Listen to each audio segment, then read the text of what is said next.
This is Real News Media TV, coverage you can trust. Please like, share, subscribe, and hit the notification bell. Select all for daily news updates. Trelawny man dies from car crash after hitting stray dog. A Trelawny man died as a result of injuries he sustained during a motor vehicle crash that started with a unit hitting a stray animal on a roadway in the parish on Saturday morning. The deceased has been identified as 36-year-old Michael Pingy of Carey Park, Duncans in the parish. Reports are that about 6 p.m., Pingy was driving a Toyota Premier motor car along the Brocco Main Road when he lost control of the vehicle after hitting a dog. The motor vehicle careened off the roadway and crashed into trees. Pingy, who was the lone occupant in the vehicle, sustained multiple serious injuries and died on the spot. The Trelawny police are investigating the incident. Wrong tape brought to court for Ellis Falls decoration case.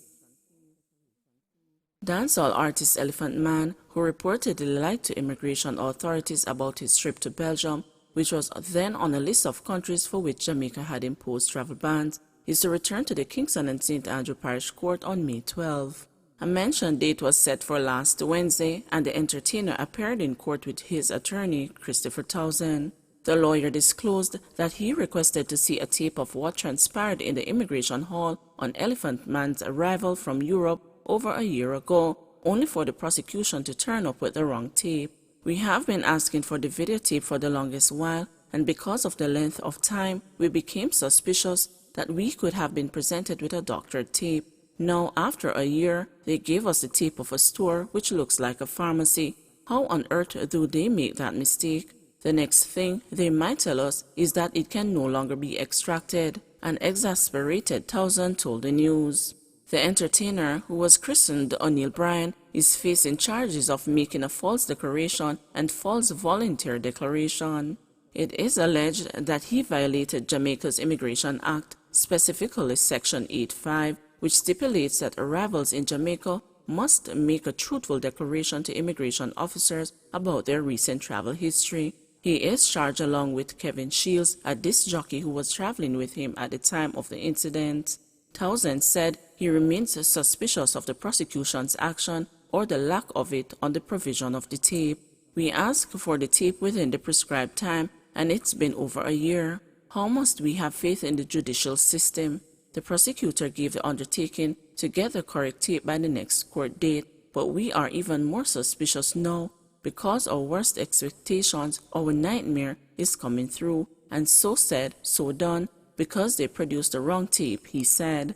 Bail for both accused were extended.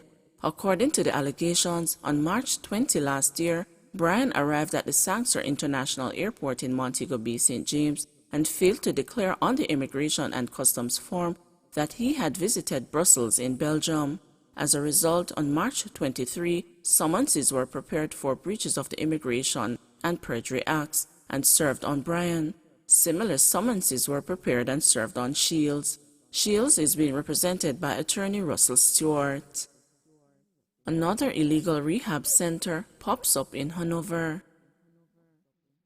With legal action mounted against 2 illegal rehabilitation centers in the parish, Hanover health authorities have stumbled upon yet another such facility. The development has stoked the ire of the Hanover Health Department and Medical Officer of Health in the parish, Dr. Kosal Singh. The newly discovered facility with 4 patients has been operating in the Lookout community on the outskirts of Hopewell without the knowledge or consent of either the Hanover Municipal Corporation or the health authorities. Singh disclosed that the health department had not received any notification from the Ministry of Health and Wellness about any new application. My team made contact with the facility and was informed that 4 persons are living there, said Singh. They say they have applied to the ministry for registration. We have to verify when she applied, where she applied, and whether the place is safe or not, because if it is not safe, we will recommend what they are supposed to do to get it regularized, said Singh.